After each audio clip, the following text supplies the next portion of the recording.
အနေနီးလို့လည်းတိတ်မပြောနဲ့တန်ရောစင်ဆိုတာဖြတ်ရခတ်တယ်အနေဝေးလို့လည်းစိတ်မကောင်းမဖြစ်နဲ့လူဆိုတာတေခွဲမဟုတ်ရှင်ခွဲရမှာပဲတိတ်ချစ်ခံလို့လည်းတိတ်မပြောပါနဲ့ຢာကတနာကျိုးကရုံးအခက်ဆုံးပဲတိတ်အမုန်းခံလို့လည်းဝမ်းမနေပါနဲ့အချစ်ခံရတာများထက်ဒုက္ခနေပါလေရုပ်ချောနေလို့လည်းမန်တက်နေ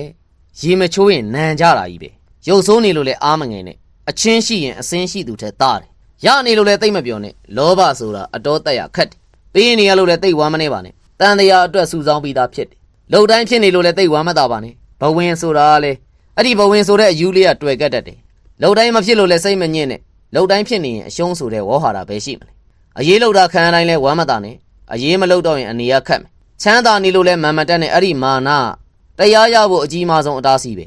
စင်းရဲနေလို့လဲတိမ်ငံမနေပါနဲ့ချမ်းသာတော်သူဖြစ်စင်းရဲသူဖြစ်6ပေ2ပေတူပဲချီးမွမ်းခံရလို့လဲတိတ်မပြောနဲ့လူတကာကိုအကြောင်းအလုံးစုံမသိဘူးကွကဲ့ရဲ့ခံရလို့လဲဝမ်းမနေနဲ့သူများနှာခေါင်းပေါင်းနဲ့အသက်ရှူနေတာမှမဟုတ်တာအောင်မြင်လို့လဲတိတ်ဝမ်းမသာနဲ့ကိုအမားတွေကိုစောင့်ကြည့်တတ်တဲ့သူတွေရှိမအောင်မြင်လို့လဲဝမ်းမနေနဲ့မသေးမချင်းကြိုးစားဖို့အချိန်ကြီးရှိသေးတယ်